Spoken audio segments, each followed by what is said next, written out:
Equipment depreciation. Nobody ever thinks of this.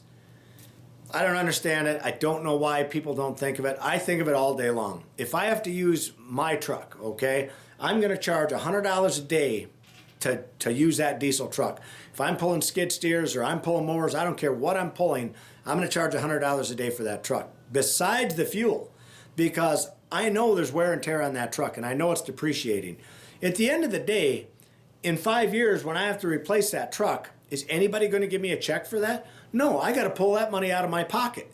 Well, how do I pull it out of my pocket if I didn't charge for it to begin with? Okay? Makes sense to you guys? You have to do that. Have to charge for these things right away. You got to make sure you're doing that. If you're not doing that, at the end of 5 years or 10 years, when that truck takes a shit, you don't have the money set aside to buy a new one. I used to do the same thing when I plowed snow. I was always setting money aside. I charged $100 a day for that truck. And sure enough, when it come time to put a new transmission in, you had the money because you were charging for that all along. Okay? Think about the depreciation, not just of that, but of your mowers, your stick equipment, all of those things. Every year you should be somehow finding a way to put in there for your estimating, hey, I know every year I got to buy at least one new trimmer or two new trimmers, okay?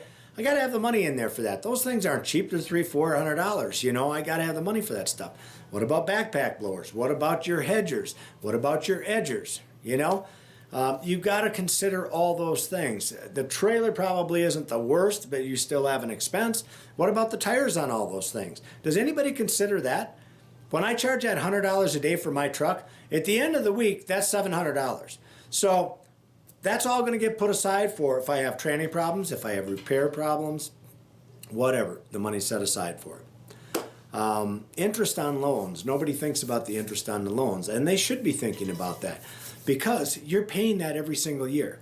So rather than you paying it out of your pocket, why aren't you charging? Why aren't you including that in your estimates? It's another hidden expense that is there, and at the end of the day, you have to pay it. You're not thinking about it when you give your estimates now. That's why I'm bringing this up, because I want you to think about it. All right, advertising costs. Advertising costs are something you are going to pay for every year.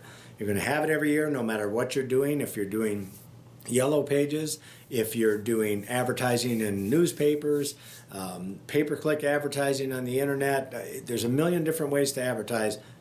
It costs money. So that in mind, you have to know, hey, what was my budget last year? What did I do last year? Do I want to double my advertising this year? Okay, well then I'm going to double my price. That has to be in there because you got to account for that somewhere. You can't just hope at the end of the year that you have enough money. How many times, I'll get into that coming up here, but all right, so advertising costs are there. Your estimating costs are there. Do you think that I can run 45 minutes in one direction and then 45 minutes back for free? What about the wear and tear on my truck for that? What about that? What about the fuel that I burned up there? What about my time? Isn't my time worth anything? Or do I have to keep giving free estimates?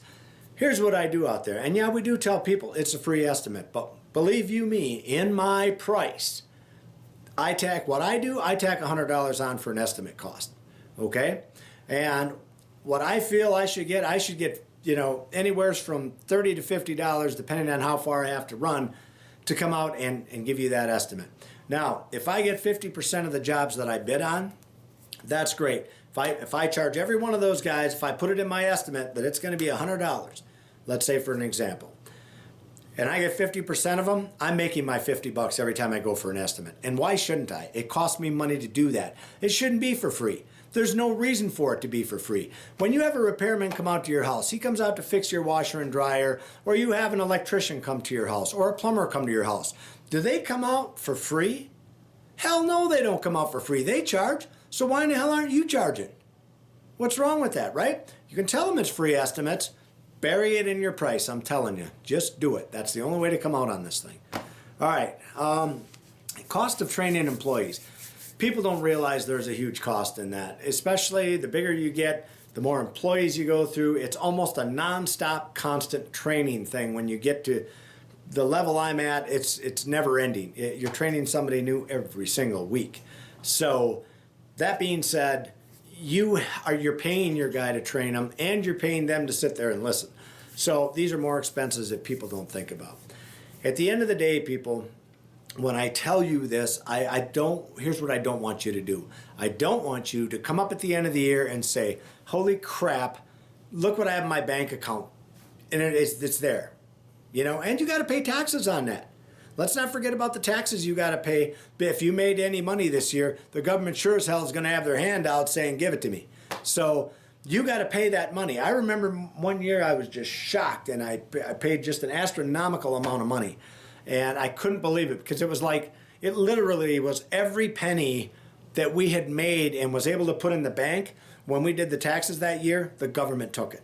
Every penny of it. I was just shocked. I'm like, that is never happening again.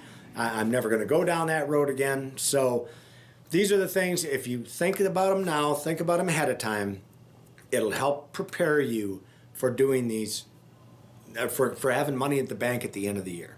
Okay? Hopefully that helps you guys out. This has been George Packard with Family Lawn and Landscape. And as always, thank you for watching.